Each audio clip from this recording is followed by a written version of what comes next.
Hi, welcome to Fiberchats. My name is Irina, I'm the host here, and my guest today is Suzanne Da Rosa. Hi, Hi, how are you? good, how are you? So we've Good. met in Fine Shetland Lace group that Monique Boonstra organized, and we sort of like start talking about Shetland Lace, and then you told me about this artist community that you joined at that time. Can you tell me like a little bit more about that community? What was the process of like applying to that community? And I know that both you and your husband applied and you were both artists in residence there. What was that whole process of preparing for it like? Well, the process involved just filling out an application, your with your artist resume and all of that. And for me, there's been so many years of things with big breaks in between that was a little bit, you get a little nervous about applying and showing your work and everything. And I went in with my lace project, and when you go there, there's no expectations of you. So you just get to play with whatever medium you want. I mean, if I had gone in with my lace project and wanted to do linoleum block printing, which I did, that's okay. So they want you to just explore, and they kind of leave you alone for 9 months to see what you come up with. Yeah. And it was a beautiful place to be, really nice. So. Well, so you started that research into lace years prior, right? Yeah, 2019 and 20. Yeah. Why Shetland lace? Like, what's your connection with Shetland lace? Uh, on a Facebook group a long time ago, before Monique had hers up, there was a call for knitters, and it was the Shetland Museum, the Textile Museum, asking for people who would knit samples for for the project that Carol and Rosalind were doing. Rosalind Chapman, I think her name was, in Glasgow. And it was the project called Knitting in the Round. And they were taking the names of all the old patterns that had the word Shetland in them, and they were having people knit swatches. And I got involved on that level, and that was really fun to do. And you send your samples in, and then they look at them and figure out whether they actually match up with what Shetland lace really is. And so I did that, and then that led to a few other projects that Carol asked me to knit. So I knit a couple of shawls for her, and I think a veil, something like that. And then during all of this time, I met Monique Boonstra, so we all know how wonderful that is, and that group, and so that's kind of how my fascination with Shetland lace, and also other early lace from that period, from the 19th century and earlier. So when you were creating, so there's this board behind you with all the Mhm, little samples that you created. mhm. What was the purpose of that project for you? Like, what did you wanted to achieve with that? Uh, I think from knitting the samples out of the early books for Carol and the museum, I just decided, I just sort of fell in love with the old designs and the idea of finding out, exactly what people were doing like in 1840s. So I I found one of these books, which is the 1840 knitting book by Jane Gauguin, and they're, you can see the patterns are written in this very kind of cryptic language. And I thought, well, I'm gonna go through the 1840 book, and I'm gonna knit every single swatch pattern that she has in it. And so I started at the beginning, and then I got bored, and so skipped to the end, and I'm back and forth all over the place. And then I started collecting books. I have about 5 of her books that were written back at that time, and just going through them and finding new patterns that weren't in the previous books, and also shawls and things like that, of which you knit one for me behind you, I see. And that was actually a pattern out of her book. And then that led to me, one of the things that I was fascinated with was how long they made shawls for women back then. And when you find a pattern in these old books that says knit the body of the shawl 2.5 meters and then knit the borders. So then you have this thing that's like 100 inches long or something like that. So but even before that, I had been knitting shawls that were like 85 to 90 inches long for myself, and out of fabrics that were either cashmere or a mohair and silk with a fine merino lace. And they make these really nice, super soft drapey shawls. And that just became my favorite shawl to make for myself. And so when I started designing patterns from some of the stitch patterns in this, I chose stitch patterns, and then I would make this nice stockinette border that would make it nice and cozy and soft. And Right. well, let's talk about design process. Like, do you ever question, because like to me this is like a gray area that I'm trying to understand for myself, right? There is the stitch patterns that, as you show like in this book from the 1800s, right? You can take that stitch pattern and you can turn it into a modern shawl. You can like combine a few, you can add a border, and that turns it into today's design. You can decide on the length of the shawl. You can make it less than 2.5 meters in length for the body and all these things. How do you like decide for yourself what's your design and what other people's design? Or like, how do you justify it as your design? And I don't mean it as a critique in any case. It's Right. like, it's totally just like, I'm trying to clarify it for myself. Yeah, it's an excellent question, because really any of these designs that I make out of this book, I'm using her work, and I'm giving her credit in all the patterns for that. I mean, these are all, in the open domain, so anybody can use them. And all of these patterns that are out here, you'll find in some lace knitting book somewhere along the way that's been brought forward, over time. But for me, I don't worry about that too much. If it's completely her pattern, I give her complete credit for it.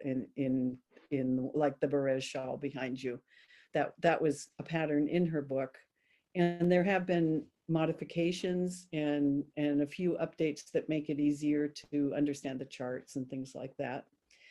And of course on that one, Paula Kabildis was like, she was just amazing figuring out that chart C, so getting it into a form that wasn't original, but had some modifications that made it easier to work with today.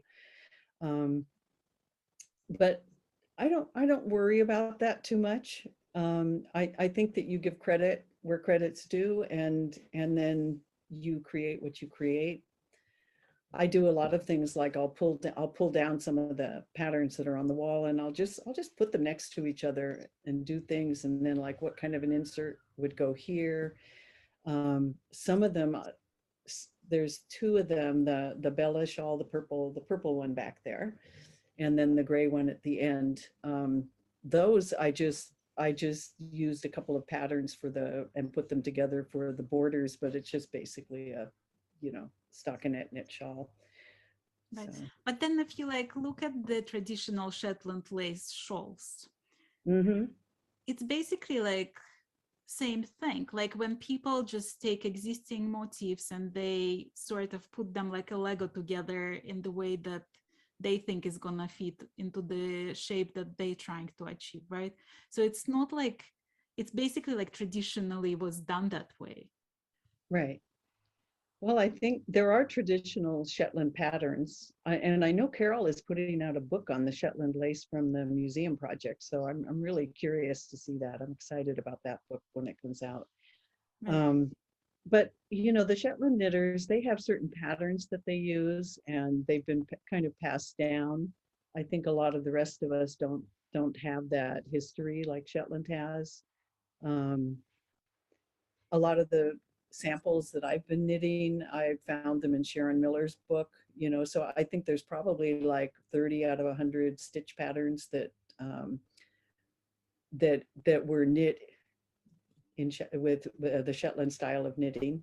So, well, there are people who like absolutely hate swatching, and then there's you, right? Like I have bins of swatches. Right. I mean, do you look at those swatches as like ever as waste of time? Because like in the time, No, I mean, in the like the no, reason I'm sometimes asking, because like you could spend the same amount of time and make like 10 shawls, right? well, I've already knit probably 75 shawls in the last 10 years or more, so I, it's not like I need to be knitting one more shawl. I don't need one more shawl. My daughters don't need one more shawl. I have friends that would like one more shawl. And then I have friends who would like me to pay me to knit them, but you can't make any money knitting shawls. And then I get bored doing that. So, But that's the point, right? So some people find swatching boring, but you find shawl knitting boring. For you, making swatches, it's like intellectually stimulating, right? yeah, there's that. And then the thing I like about making shawls and sweaters and things like that, even hats, is that they're a good way to pass time. I find it really interesting. I don't like to watch movies or like a lot of people watch your Fiberchats while they're knitting, and I'm thinking I'd be sitting there going, I don't think I could do that. Right. But it's always a quiet time for me when I'm knitting, and so for that reason I make bigger things. I I am ready to put this project to rest at least this phase of the project to rest by the end of the year, so that I can see where it takes me from here.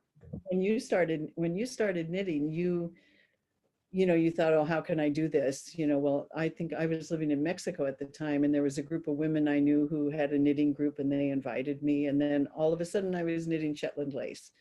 And I had knit when I was a little girl. I learned pretty young with my mother. And then I knit things as a teenager, cable knit sweaters and, fisherman knit sweaters and some color work and things like that. But I don't have any of that anymore.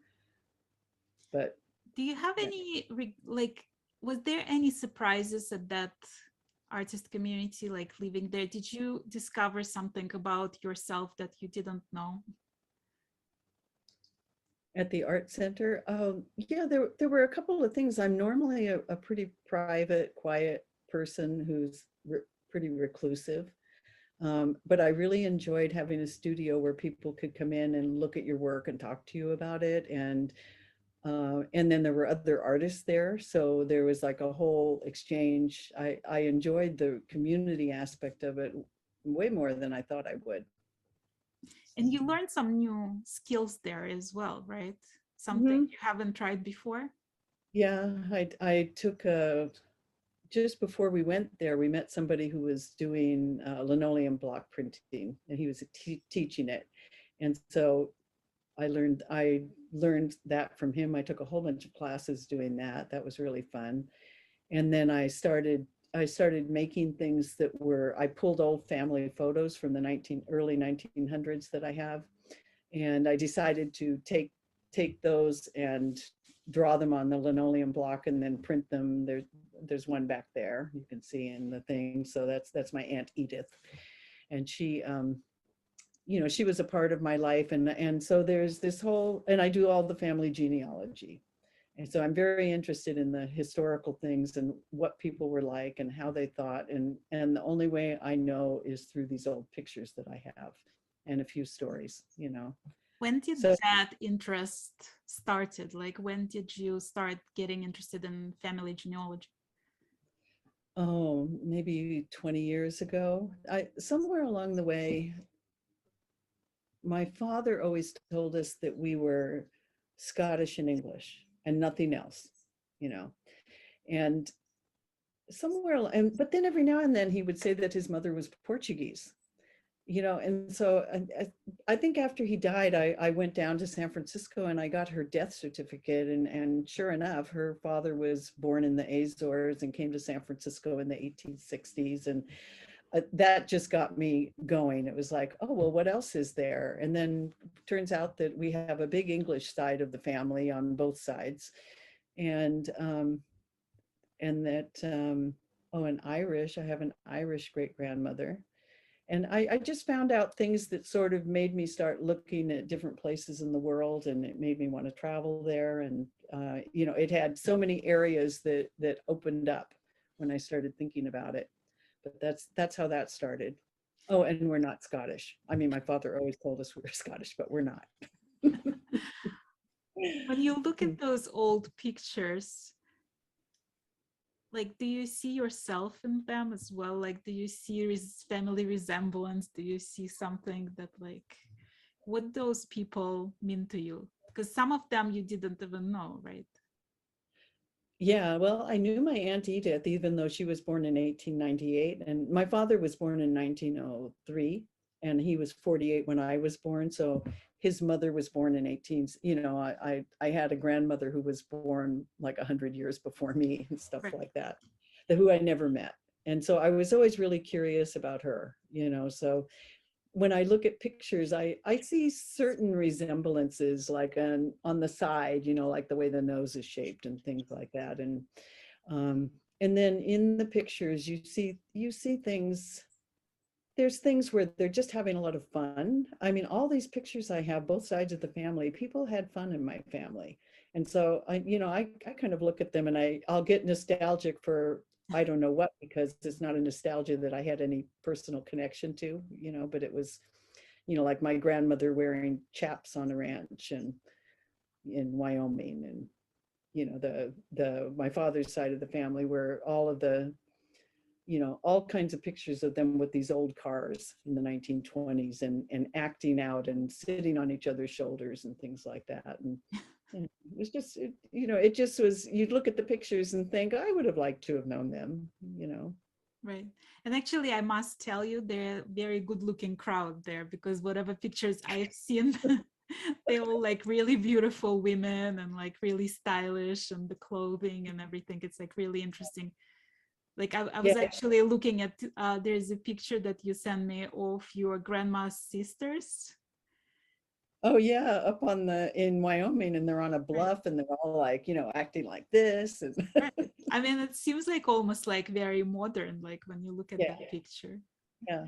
Yeah. And I have 15 hours of tapes from some of those women who are in that picture that I haven't transcribed. I haven't looked at them in about 15 years or listened to them, but I want to listen to them again because they tell all kinds of stories about growing up as a on the my great grandfather was a miner in Palisade, Colorado. So he, you know, they were like seven sisters and two brothers or something like that. And they had all these stories about stealing each other's clothes and all the little fights they got into, and you know, just things you would think about with your own day and your own family, you know. So Right. I don't know. It's been fun doing that. So So this year you also undertook another major project, and you decided to create cards. no, I did. Let's see, this project I started in 19 or 2019, 2014.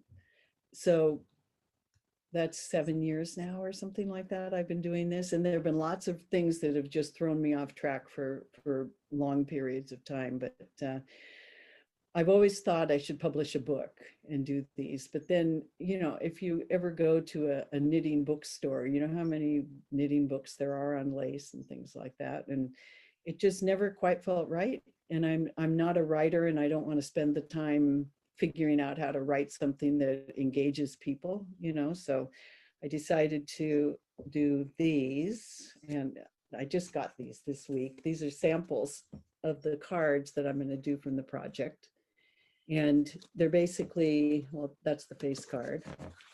And it's got a little story that talks about Jane Gauguin here. So it's the cards, these are all kind of a credit to her and her role in really bringing to life a lot of lace designs for people. I mean, she just collected designs from all over the world, and she put them in these little knitting books, and then she encouraged women to make, you know, use they have like typical patterns for shawls and socks and things like that, and then she would encourage them to, you know, use this lace design or that lace design. And so on the back of the cards it'll have the, can you see that okay? Yeah. Yeah, the charts. So it'll have the pattern design, and then it'll have the charts, and all the pattern designs are the ones that are on the wall. And I think in the cards there'll be at least 70 of them, maybe more. But so that's my November, December project. So And then, how long is it gonna take you before it's published? well, I'm hoping that these will be done sometime in December. Right.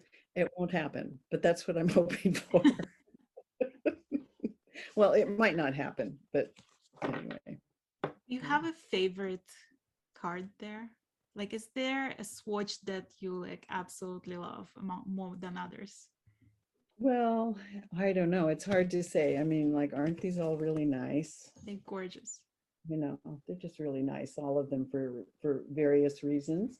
But this pattern is in the Bella shawl that I'm publishing. That's this one, and I put this one in the samples just because I wanted to see what it would look like. But the you know, that one is just a leaf that's a whole bunch of falling leaves. And then this one is in the shawl with the gradient border back there. That's the body pattern. And this is actually, it's a Shetland bead pattern and it's in Sharon Miller's book, this one, but hers has one less row of holes in there than this does, but it's the same pattern. And so I'm trying to identify things like that too, like where patterns come from, and it's not exactly easy. Right. And even in these old books, she'll say something like, this is a pattern from Malta to use in a pair of stockings, and you're going, well, then you start looking up Maltese knitting and you can't find anything. And so it's an interesting project trying to really identify that something really came from a certain place. Except for Shetland knitting, you can really tell that. Right. So you also do some metal work, like I saw you had a leaf made out of bronze. I've made some jewelry, and I really like doing silver work. And my first class I took in Mexico, and I made a few things, and then I didn't really have the tools and the setup to do that. But I did some at the art center, and I made a bunch of ornaments. They had a Christmas sale, and they were just asking people to help make these copper enameled ornaments, and that was really fun. But those pictures are right there. Yeah. And you also do felting. Needle felting. So when did that start? Okay, when I was in Shetland, we took a class. He's losing his beard here. From a woman named Anne Marie, and I can't remember her last name, but she's called Piri Ulrich on Facebook and that. And she's written a whole bunch of books with characters like this. And so we went to one of the Shetland teas that they had on Walsa. And she was there making like little felt buttons and things like that. And so, my husband created it was a Shetland folk character I called remember Wolver. that. Yeah, called Wolver. He made one of those. He took a class in felting actually when we were there. And so he made this Wolver character who is like a wolf, and he's wearing like Fair Isle clothing, and he's sitting on a rock, and he's got a fish, he's fishing. And his story is that he fishes, and people are afraid of him, but if you are in need, he fishes and drops fish at your doorstep, that sort of thing. And so he made one of those, which I'll send you a picture of that because it's very cute. And then he also does drawing. So he started felting some of his line drawings, which is I took a class with a woman at the art center doing that. I'd like to do more felting. I haven't had a lot of time to do it, but I really love it. What about Mexico? Like, what did you learn besides the silversmith sort of things? Like, because they have like a really prolific sort of history of fiber arts there as well. Oh, well, Mexico is a funny thing. My daughter moved there in 1996, And I went down to visit and just fell in love with all the folk art, you know, kind of the work by artists who are untrained, who just create these really beautiful things out of tin, out of metal, out of clay, you know, textiles. And we started going from village to village and collecting pieces and then selling them so that my daughter would have an income while she was there, because she needed to have at least a certain amount of income to be able to stay there. Mm. And so we had 20 years of a business where we collected folk art and sold it on, had a store on the internet for a long time. And so really it was more like a broad learning in Mexico, more than me creating anything there. But actually that brings me to something I've been thinking about a lot about, is I'd love to have the time to do color work knitting that involves um, colors and patterns and things like that that came out of, you know, that I was enamored with while I was in Mexico. You know, there's so many, there's prehistoric stuff and incredible museums. I have a gazillion pictures, and I have certain designs that I really like, and I'd love to incorporate those into the knitting this next year. Right. And you're also a musician. Well, not so much anymore, but yes, in the past. My mother taught piano. So I learned piano when I was very young and played that. She had a rule that you had to play a musical instrument if you lived in her house. And so we all, you know, we did piano. And then when I was 13, I decided that I was tired of doing what my mother wanted me to do. So my uncle gave me his violin and I learned violin. And I played in, you know, like the school bands and orchestras and various other things that my mother was involved with in the community.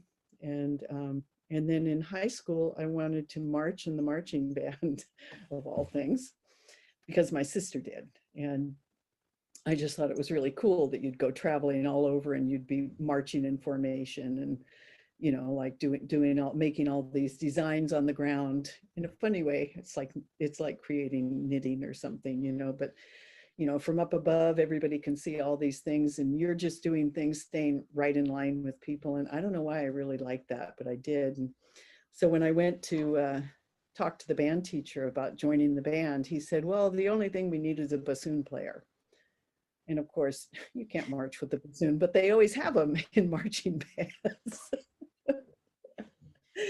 Anyway, so yeah, so I played bassoon, and you know, like high school and college, and every now a few times I've picked up my violin and played it. I can still remember certain things, but you know, it hasn't drawn me back in the way it did when I was younger. I feel like with music, if you learn something when you're young, even if you don't play any longer, it's still like there's still certain skills that stay with you for life, Hmm.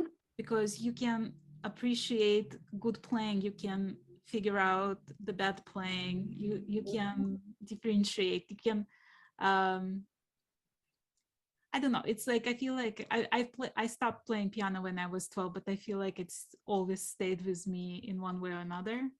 Yeah, um do you feel like knitting is the same sort of thing, that like it's always there with you? Like I learned like when I was 7, probably with my grandma, and it hmm, was one summer, and then I didn't touch it until 4.5 years ago.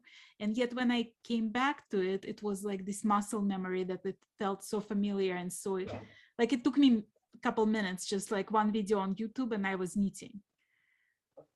Like, is that something like you feel like it's something similar in skills, or how like we use it? I think so. When I started knitting again in Mexico, I had not knit for maybe 30 years, 25 or 30 years, something like that.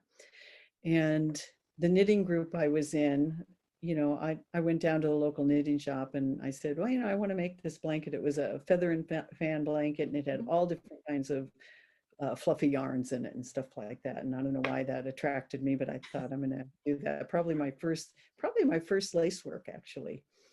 And so then I'm in the knitting group, and the next thing I know, I'm knitting lace shawls, and everybody in the group goes, wait a minute, you haven't knit since you haven't ever knit, and you can do this, I mean, because people are always astounded by lace work.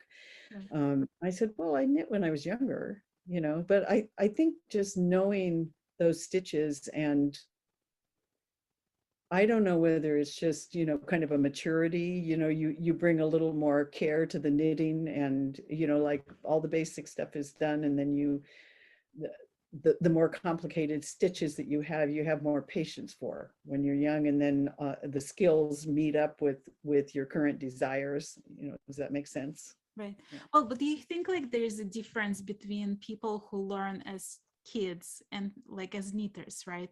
And people who come to knitting at their more mature age? Like, do you think the approach to knitting is different? I learned when I was young, and so that's my only experience. I don't know, but a lot of No, but people's like, were you different knitter when you were young from like when you started it again? Oh, I definitely was it. No, in some ways, I'm going to take that back. In some ways, I'm a different knitter than I was when I was young. But I've always had this ability when I'm creating anything, like I'll just see something that I want, and then I'm like a badger. I just like go after it, and then just keep going until I can get it done. And I was like that when I was a teenager, and I'm still like that. I start something, and then I get enamored by it, and then I get tired of it, and then I come back to it, and then I'll just have whole times where I just work and work and work at it, and the more you do that, the more time you spend with anything, the better you get. Well, so you spent so much time working on the samples of Shetland lace or Victorian lace. Do you consider yourself an expert now? Do you feel as an expert? I always feel like there's more to know. I always feel like I mean, in some respects, yes, and I have a lot of things that I can talk about it that I know now that I didn't know, before. I know where to go look for things when I need and want information. Um, but but I also feel like there's like this whole, I have to think of the right word here, but you know how there's this kind of like imposter system thing Syndrome. that people do. They feel like they're not good enough or something like that. Like there's always somebody out there who knows more than you, who's better than you are. Um, and yet I can hold my own in any conversation with people about these things. So, I don't know, does that make you an expert? Does knitting perfect swatches with, when you block them out, you have these perfect little edges and things like that. Does that make you an expert? I don't know. Right.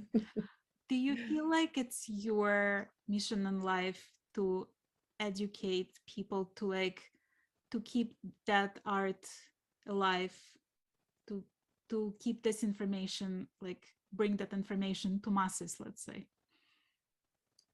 Um, I don't think of it that way, but yes, I feel like I've done a project that has a whole historical background that, I mean, to me, putting it all in these cards is something anybody who knits from these cards will know that all these stitches came from 1840 or earlier. And so that's a historical piece that'll be all in one spot that you don't have to go to these old knitting books and try to recreate. But yeah. But do you see yourself like as an educator at this point? Record Not, keeper? not, Like not really. where are you? I'm more like a record keeper, kind of historian. Um, I don't feel a great need to go like taking this around the world, showing it to people and getting a lot of attention for it. I'm not that, doesn't interest me so much. At the same time, I think about, well, what should I do with this collection when I'm done with it? Where does it go? And so maybe I find a museum for it, or maybe it has, I have a show coming up in Santa Rosa with the local Fiber Arts Guild. And so there'll be, this will be there, and then there'll be things with the cards and making shawls and talking about the old information and that sort of thing. I'll do some things like that that are more locally oriented. But Right. I mean, but you never know what comes up. You never know what shows up when you do something, and who gets interested in it, and where their thoughts about it might want to, make you move in another direction. Well, are you surprised at like how far you came from that call in that group for sample knitters and how much you've learned along the way? Oh yeah, yeah. And also the number of people you've met, because a lot of that had to do with being in Facebook groups. And even though Facebook's not my favorite platform, I would never quit just because of all these wonderful knitting groups that are on there. And so I think that community, that kind of greater community, and meeting people who are from other places in the world and things like that, I really, that part has been really good. When you went to Shetland, did you feel like a Shetlander or did you feel like an outsider because you are not a Shetlander? Like, did you feel like you belong because you're doing all this research, or did you feel still as an outsider? No, I mean, I didn't feel an outsider, but I also didn't feel like I was a Shetlander. And we spent a month. We went together, my husband and I, and so we traveled through Scotland, and very little in England, but in Scotland we had a couple of weeks, and then we had 2 weeks on Shetland, which made us realize that we would like to go back, but not necessarily during Wool Week, because Wool Week is like, there's just so much going on all the time. And that the countryside and the geology and the wildlife and that was so interesting. And you could, in a week of being somewhere, where you have a full week to travel around, it's not that much. So, I mean, no, I don't feel like a Shetlander, but I also don't feel like an outsider. I feel like that in particular is a place in the world that I wouldn't mind visiting again, only spending more time, like a month or two. So if somebody planned to go to Shetland Wool Week, what would be your advice? Like, how can they prepare and how can they get the best possible experience from it? Um, I think in a way, like not doing too much in terms of the classes and that, like filling your days up all day, every day with that. And unless, I mean, ideally, if you wanted to do that, my thought, if I wanted to do that, I'll talk about me. If I decided that I was going to go and get everything I could get out of Shetland Wool Week. So it's not just classes, but they have teas on different parts of the island, and then there's all kinds of artist studios that are open and things like that. So I would say Shetland kind of shuts down after Wool Week in general, like everything closes, the museums and all of that. I would go early and spend a lot of time early doing all those things that you'd like to see when you're on Shetland, and then have your Wool Week. And there's thousands of people there. I mean, you meet a lot of people. Right. Have you made any friends there? Mm-hmm. Yeah, we have Anne Anne Marie who does the felted pieces, and Anne Yunsen. We visited her out at her house and saw her fence, of course. I've knit her fence. That was a fun project. And then there's other people who I've met, but not, who aren't so well known, who I've kept in touch with. Right. So, So what's your favorite part about traveling in general? Like, what do you get out of travel? um, well, right now I like to travel and be somewhere for a month or two. And even we lived in Mexico a long time, but you really, in order to kind of immerse yourself in everything that's available somewhere, you need to be there for a while. I mean, a week doesn't do it. Plus, I'm getting older. I don't like to travel. I don't like the plane travel and all those long things, and then turn around a week later and do it again. So like for me, that's the kind of travel I like to do these days. What's your day on on average now?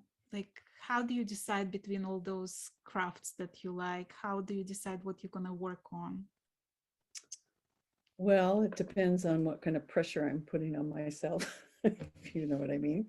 But like this last week, um, I had things about the fiber chat that I thought I have to have this, that, and that done. And so I spent my whole week just working in the computer on patterns, blocking the border of a shawl, things like that. And so it just depends. But usually I get up and I usually have a couple hours where nobody in the house but me is up. And so usually I'll get up and I'll knit or I'll check in on the social media or something like that. And then I also still work a little bit. I do computer work for a couple of companies. And so sometimes I have some of that. And then, but usually my knitting and my good knitting time is early in the morning and if I'm watching a movie at night. And so I like having projects that I can either watch a movie with. So I'll get about 3 or 4 hours of knitting in a day. How many projects do you usually work on? Oh, I've had as many as like a dozen knitting projects going at the same time. But lately they tend to be they're more project oriented, like the 4 shawls that I wanted to be done with as a part of this project, the long shawls.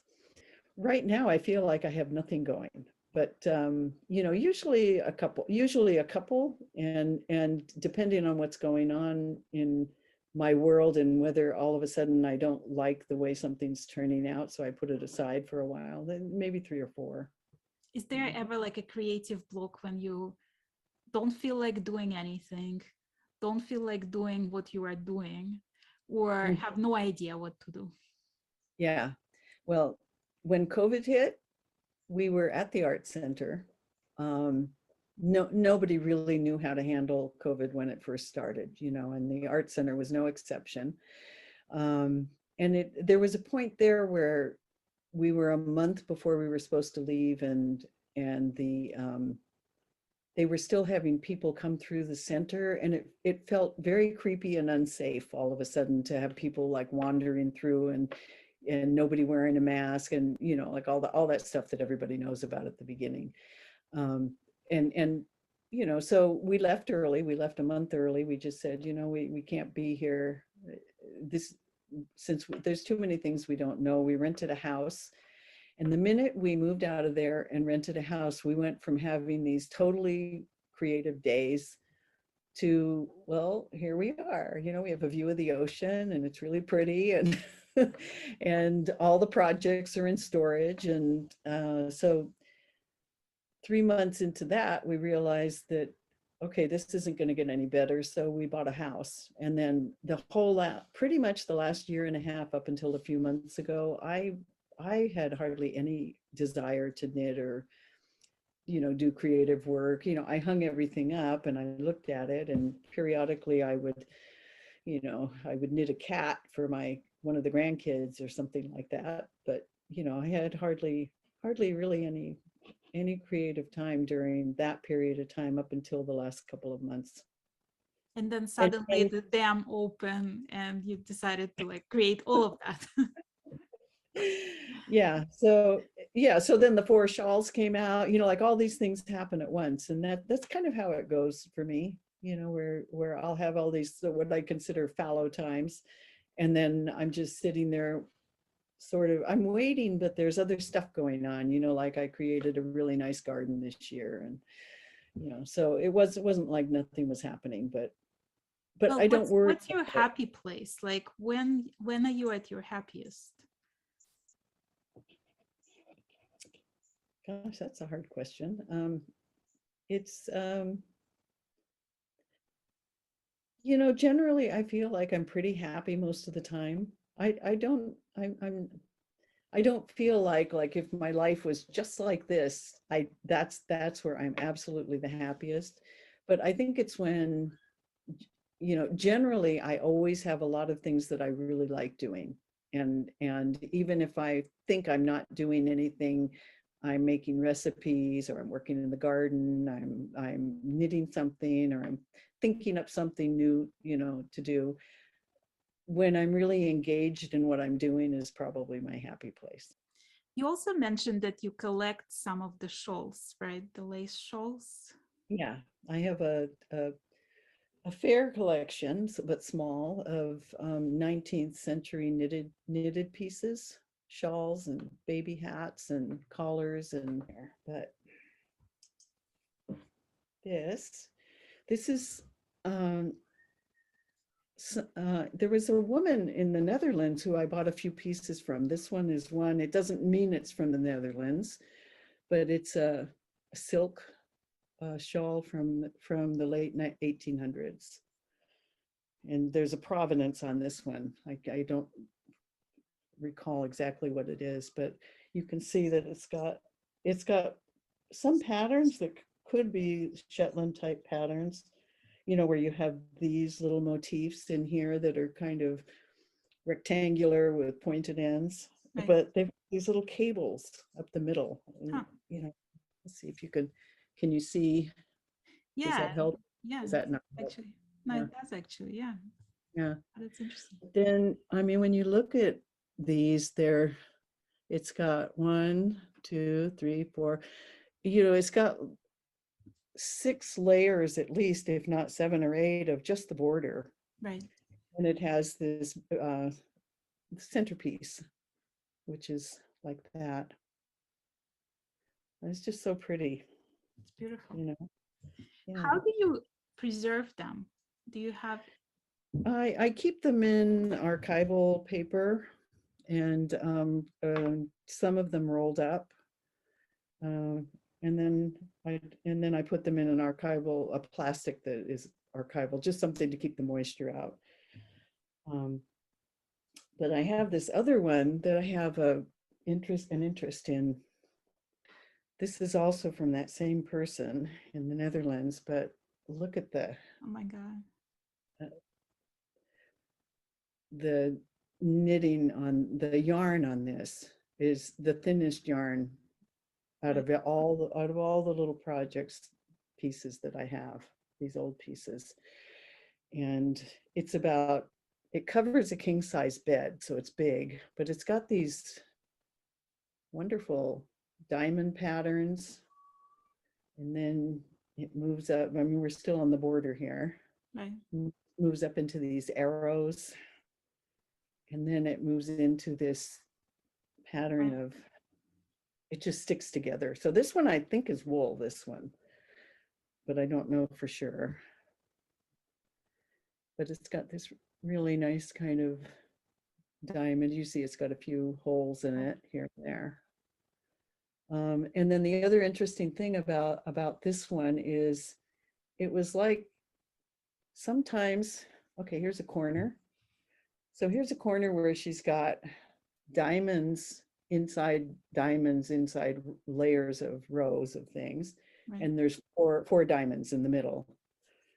And then when you go to the other end, I still try to figure out what she was thinking about. But here we've got one that has, A instead of whole bunch having of diamonds. diamonds on each corner, she has like 16 diamonds in the bottom corner there, and maybe 16 here, and how many, 20 in Right. this one, and then 4 in that one. So there's nothing very even or symmetrical about some parts of this. And this one, I just like this one so much. I would love to work with people and recreate it. I think it would be a fun recreation. And it has let's see, what's the border on this? It's got these nice little, it's just so fine. It's got like these little things in Right. this is the outer border. Now, I haven't done anything. I don't try to block it or iron it or anything Have like you that. ever But tried pulling it through a ring? Like I feel like if there was a wedding ring shawl, it would be this one. oh, yeah, no, let's see if I can get my ring off and we'll tell you. All right. Okay, I don't take this ring off very often, but let's see. This is probably really stupid to try and do this with this piece, but if you were to,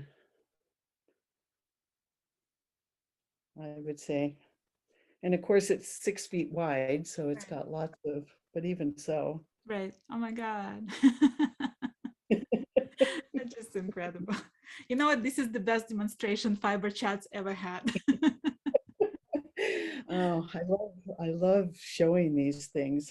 So this is another favorite piece of mine.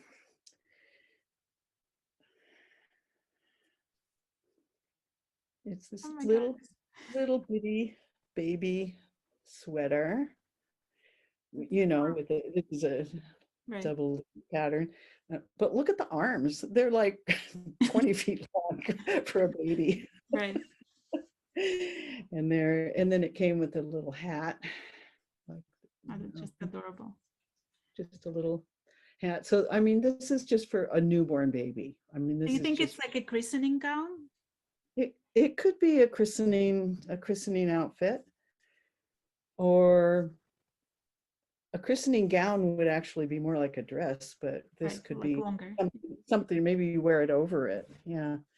But then there's, you know, this pattern was so popular back then because I have other hats that are like this one's very sweet because it has, look at that little Oh, that's diamond adorable. pattern. Yeah. And then it's got the double leaf. Is that's like the Shetland fence pattern, right? Right. Anyway, there's that. And then there's this little guy, which, I mean, it's hard to show you how small these are, but you know, like there's my fist. Right.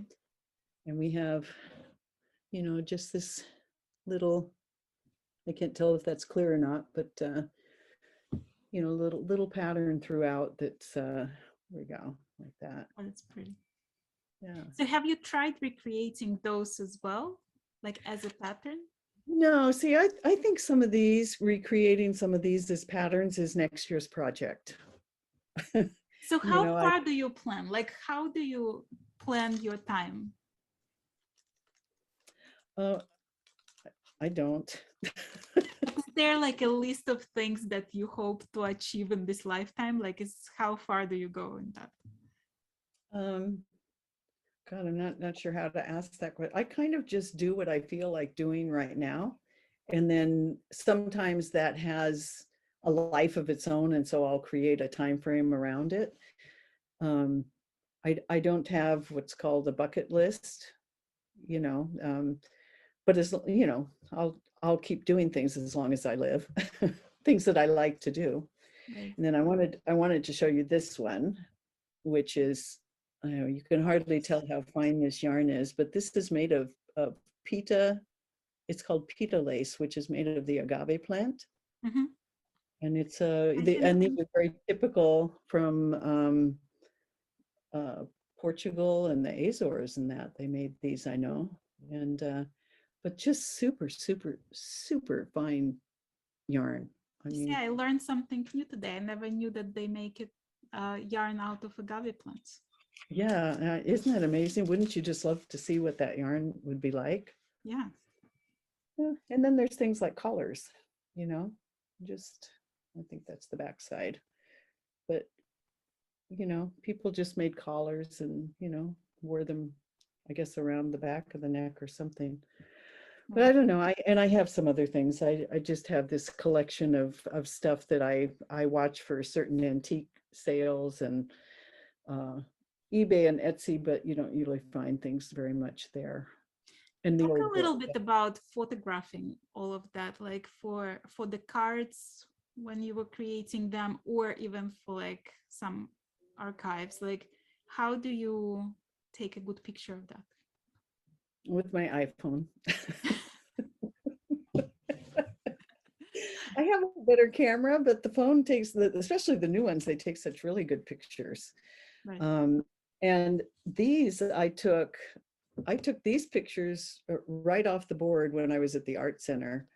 And I didn't think they'd turn out okay, to tell you the truth. I just thought they wouldn't, but they actually look fine. And so, and I have a couple friends who are photographers who have offered to help me with certain things. So I think someday I might do something like that, but Right. Well, I can't wait to see all those patterns live. I can't wait to get my hands on the deck of those cards because I'm definitely going to be one of your customers if you're selling them. And I'm just like so grateful that people like you exist in this world because you keep the history going. You allow other people to learn pieces of history that might disappear otherwise. So thank you. oh, thank you. And thank you for having me here. And it's always good to hear feedback like that, because sometimes you're in the middle of a project like this and you really have no idea how it's going to reach other people, Right. so No, anyway. thank you. And And thank you for being a really guest of my channel today. it's been really fun watching your knitting grow as over time. So Yeah, that's a whole other journey. and Okay, a fun hold on. Let me just, I'm just gonna disconnect.